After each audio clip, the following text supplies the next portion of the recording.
Hello guys. आज इस video में हम the great iconic figure of India संत कबीरदास की बायोग्राफी को कवर करेंगे। वीडियो की शुरुआत मैं उन्हीं के एक फेमस दोहे से करना चाहूंगी जो कि स्क्रीन पर है। बुरा जो देखन मैं चला बुरा ना मिलिया कोई, जो दिल खोजा आपना मुझसे बुरा ना कोई। Which means this Doha of Kabir Ji is about observing one's own mind. He says that when he went on to search for the bad guy or the evil person in the world, he could not find the evil person anymore. जब वो एक बुरे इंसान को संसार में ढूंढने गए तो उन्हें कहीं भी कोई भी बुरा इंसान नहीं मिला. Then he looked within himself, within his own mind, and then found the real evil person that lived in his mind. Ultimately, Kabir says that when I looked inside me, I could find that nobody was more bad or evil than me. लेकिन जब उन्होंने अपने आप को देखा, अपने mind को देखा, अपनी सोल को देखा, तो उन्होंने समझा कि मुझसे बुरा इस संसार में बुरा और इविल कोई और नहीं है. तो हम दूसरों में बुराई देखते हैं, बट अल्टीमेट अगर हम देखें तो हमारे खुद के अंदर भी बहुत बुराइयां होती है. इनके बर्थ की बात करें तो इनका बर्थ 1398 में वाराणसी में हुआ था और ये एक इंडियन थे. इनका ऑक्यूपेशन एक बेसिकली संत पोएट थे और इनकी डेथ जो है वो 15,018 को हो गई थी. माघार जो एक जगह थी वहां पे इनकी डेथ हुई थी. वो जो है 15th सेंचुरी के इंडियन माइस्टिक पोएट थे और संत भी थे और इनकी जो राइटिंग्स थी उन्होंने काफी लोगों को इंस्पायर किया और दूर किया उन फेथ से जिसमें कि हिंदू, मुस्लिम, सिख, ईसाई कुछ अलग ही लोग फेथ बनाते हैं. उन फेथ को इन्होंने अलग किया, उन फेथ से लोगों को अलग किया और एक नई आइडियोलॉजी दी. उनकी बहुत सारे वर्सेस जो है वो 6 होली स्क्रिप्चर आदि ग्रंथ के अंदर है और उनकी जो बर्थ की डिटेल के बारे में बात करें तो उनका बर्थ कहाँ हुआ था, कैसे हुआ था, इसके बारे में ज्यादा डिटेल अवेलेबल नहीं है कहीं पर भी. बट फिर भी बोला जाता है कि वो एक मुस्लिम फैमिली में रेज्ड हुए थे और बाद में जाके वो हिंदू भक्ति लीडर बन गए थे. नहीं, बाद में जाके वो एक महान संत बने और जो उन्हें जो इंस्पिरेशन मिला वो किससे ज्यादा इन्फ्लुएंस हुए तो वो थे रामानंद और ये हिंदू भक्ति लीडर थे. It is believed that he was spiritually inclined from a young age and grew up to be critical of both Hinduism and Islam. ये माना जाता है कि वो स्पिरिचुअली काफी यंग एज में ही मैच्योर हो गए थे और उन्होंने दोनों हिंदू और मुस्लिम दोनों का ही जो धर्म है उनका क्रिटिकल एनालिसिस किया और काफी चीजें बताई कि क्या सही है उनके अकॉर्डिंग और क्या गलत है. वो एक इंडिपेंडेंट थिंकर थे. उन्होंने क्वेश्चन किया द फ्यूटाइल और मीनिंगलेस रिचुअल्स जो कि व्यर्थ और जिनका कोई मतलब नहीं है उन रिचुअल्स का जिसे हिंदू और इस्लाम इन दोनों रिलीजन के लोग फॉलो करते थे. और उन्होंने बताया कि ट्रू गॉड एक सच्चा भगवान वही है जो कि उसी पर्सन को कंसीडर करे जो एक ट्रू राइटियस पाथ पर हो और वो सभी जितने भी क्रिएचर है अर्थ पे उन्हें अपना माने और उनकी मदद करे. Because of his criticism of religion, he was threatened by both Hindus and Muslims, but that did not deter the great poet from expressing his views. उनके इसी क्रिटिसिज्म की वजह से, क्योंकि वो रिलीजन्स का काफी क्रिटिसिज्म करते थे, उन्हें उनके फेथ बिलीफ इन पर कोई भरोसा नहीं था और इसकी पूरी बोलते हैं कि उसको हमेशा क्रिटिसाइज करते रहते थे. इसकी वजह से उन्हें हिंदू और मुस्लिम की वजह से लोगों की तरफ से काफी थ्रेट आए, उन्हें काफी डराया गया. बट बोला जाता है कि एक महान इंसान, एक महान पोएट को उसके व्यूज एक्सप्रेस करने से कोई नहीं रोक सकता. इसी तरह कबीरदास जी के साथ हुआ. उन्होंने फिर भी अपने व्यूज एक्सप्रेस किए अपनी राइटिंग्स के through. He was associated with the Sant Mat, a group of teachers that assumed prominence in the northern part of Indian subcontinent from about the 13th century. One of the Sant Mat Sag is the Kabir Panth, a religious आगे देखते हैं religious community that recognizes him as as founder. उन्होंने कबीर पंथ जो कि एक religious community थी उसको जो है वो बेसिकली बनाया था उसको, कबीरदास जी को उसका फाउंडर माना जाता था।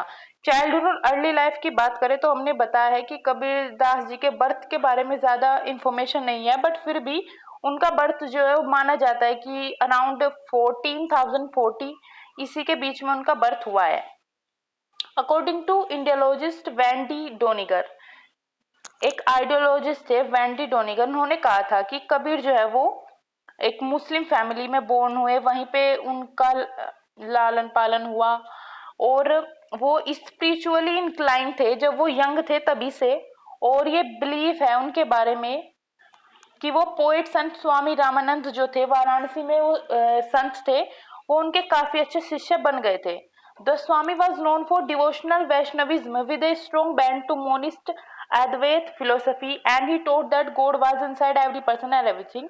जो स्वामी है वो जाने जाते थे उनके डिवोशनल वैष्णविज्म की वजह से, क्योंकि और उनकी एक अद्वैत फिलोसफी थी, और वो बोलते थे कि जो भगवान है वो हर इंसान के और हर जगह मौजूद है, हर इंसान के अंदर है। लेटर ईयर्स की बात करें तो कबीर थे वो इन्फ्लुएंस हुए बहुत सारे कॉन्सेप्ट से, जैसे Brahmanic Hinduism, Hindu Buddhist Tantrism, teaching of Nath yogis, imageless God of Islam. और वो इन सब जो रिलीजन में रिचुअल्स थे और मीनिंगलेस प्रैक्टिस थी, जो बने बनाए रिलीजन्स थे उनके अंदर ये चीजें थी, वो इसके हमेशा अगेंस्ट थे strictly. He composed verses prolifically and his works reflect his own universal view of spirituality. उनके वर्क में भी उनका जो यूनिवर्सल व्यू है स्पिरिचुअलिटी का वो दिखाई देता था, उनकी राइटिंग्स के अंदर ये चीजें दिखाई देती थी। According to him all life is an interplay of two spiritual principles. उनके अकॉर्डिंग दो ही स्पिरिचुअल प्रिंसिपल्स है और हमारी पूरी लाइफ उसी के चारों ओर घूमती है। उनकी जो पोएम थी वो वर्नाकुलर हिंदी में थी और अरबी स्टाइल में भी लिखी गई, और उनमें इमेजिनरी रेप्लिट चीजें इमेजिनरी दिखाई देती थी। His verses mostly in the form of songs called dohas covered various aspect of life. उनकी जो राइटिंग्स थी मेनली उन्हें जाना जाता है उनके जो दोहे थे उनकी वजह से, क्योंकि उनके दोहे डेली लाइफ की बहुत सारे एस्पेक्ट्स को कवर करते थे और आज भी लोग उन्हें उनके दोहे की वजह से जानते हैं। ये देखिए यहाँ पे कुछ कबीरदास जी के दोहे दिखाए गए हैं पिक्चर के अंदर। His verbally composed poem of wisdom were called banis. उनकी कुछ वर्बली कंपोज्ड पोएम थी, उनको बानीज बोला जाता था। और उनके मोस्ट और 17th सेंचुरी में फर्स्ट टाइम उनके जो वर्ड्स के कलेक्शन थे कबीर बीजक, उसको कंपाइल किया गया और लिखा गया था। उनके अदर वर्क्स भी थे जैसे कबीर परचाई, सखी ग्रंथ, कबीर ग्रंथ वाली, ये सब उनके। और इन सभी वर्क के डिफरेंट वर्जन्स भी एग्जिस्ट करते हैं क्योंकि लोग इनके राइटिंग्स को पढ़ना बहुत पसंद करते थे। पर्सनल लाइफ की बात करें तो कुछ ट्रेडिशनल लीजेंड्स थे, उन्होंने बताया कि कबीर जो है वो सीधी और सिंपल लाइफ जीते थे और उन्होंने कभी शादी नहीं की।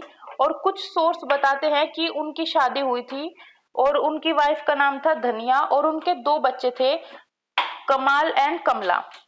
और उनकी जो डेथ है उसकी भी डिटेल अनक्लियर है। उनकी डेथ या तो 1448 में हुई थी या 1518, इसी के अराउंड उनकी डेथ हुई थी, बट उसकी भी क्लियरिटी नहीं है। और इसी महान संत की डेथ को फॉलो करते हुए जो इनके फॉलोअर्स है उन्होंने भी इनकी इसी लीगेसी को बढ़ाया और कबीर पंथ, संत मठ, इन सब की स्थापना की। जो कबीर पंथ है वो अपना इनको फाउंडर मानते हैं और इन्हीं की सैंक्टिटी और प्योरिटी, ये सब चीजें जो डेली लाइफ में दिखाई जाती है और बिहेवियर में, ये सब जो कबीर ने पढ़ाया ये सब इसको फॉलो करते हैं। और जो बीजक है वो भी उनकी बहुत one of the most important और फेमस बुक है कबीर पंथ सेक्ट की। आगे बात करें तो अभी हमने कबीरदास जी की लाइफ को काफी ब्रीफ में जान लिया है, तो हम देखते हैं कि हम क्या लेसन लर्न कर सकते हैं इनकी लाइफ से। जिस तरह कबीर ओपनली क्रिटिसाइज करते थे सारे रिलीजियस चीजों को, उन्हें मूर्ति पूजा के वो हमेशा अगेंस्ट रहे, तो उन्होंने एक नई डायरेक्शन दी इंडियन फिलोसफी को, एक नया सोचने का नजरिया दिया। और उनकी इस स्ट्रेट फॉरवर्ड अप्रोच की वजह से उन्होंने यूनिवर्स में काफी सारी अवेयरनेस दी लोगों को और इसी रीजन की वजह से कबीर को काफी माना जाता है ऑल ओवर द वर्ल्ड, उनकी इसी हाई स्टीम की वजह से। To call Kabir universal Guru is not an over एग्जेगरेशन। अगर हम कबीर को एक यूनिवर्सल गुरु कहे तो ये काफी कोई बड़ी बात नहीं है। पर्सनली मेरे लिए भी कबीर का मतलब है गुरुज ग्रेस। उनके मेन टीचिंग्स जो थी, उन्होंने निर्गुण भक्ति को एडवोकेट किया।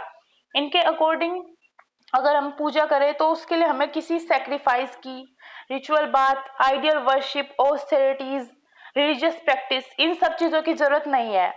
और इन सब का इन्होंने काफी कड़ा विरोध किया और उन्होंने जो स्क्रिप्चर्स है हिंदू और मुस्लिम धर्म दोनों की ही उन्हें रिजेक्ट किया। इन्होंने सिर्फ एक चीज पर फोकस किया। इनके अनुसार अगर हमें भगवान को पाना है तो उसका सिर्फ एक ही रास्ता है, भक्ति करना, वो भी इंटेंस लव और डिवोशन के साथ। अगर हम इंटेंस लव और डिवोशन के साथ भक्ति करेंगे तो यही अल्टीमेट अटेनमेंट है गॉडहुड का, यही अटेनमेंट है, यही हमारा मिलन है भगवान के साथ। और हम बात करें इनकी मेन टीचिंग्स में कबीर के दोहे भी आते हैं, उनसे भी हम बहुत कुछ सीखते हैं क्योंकि वो लाइफ के प्योर टीचिंग्स है। और अभी भी आज की लाइफ में भी या पहले की लाइफ में भी उनकी एक स्पेसिफिक सेंस थी जो हमेशा चलती रहेगी। अभी यहाँ पे लास्ट में हम एक कबीर के दोहे के साथ वीडियो को एंड करते हैं। उन्होंने कहा था, ऐसी वाणी बोलिए मन का आपा खोए, अपना तन शीतल करे औरों को सुख होए।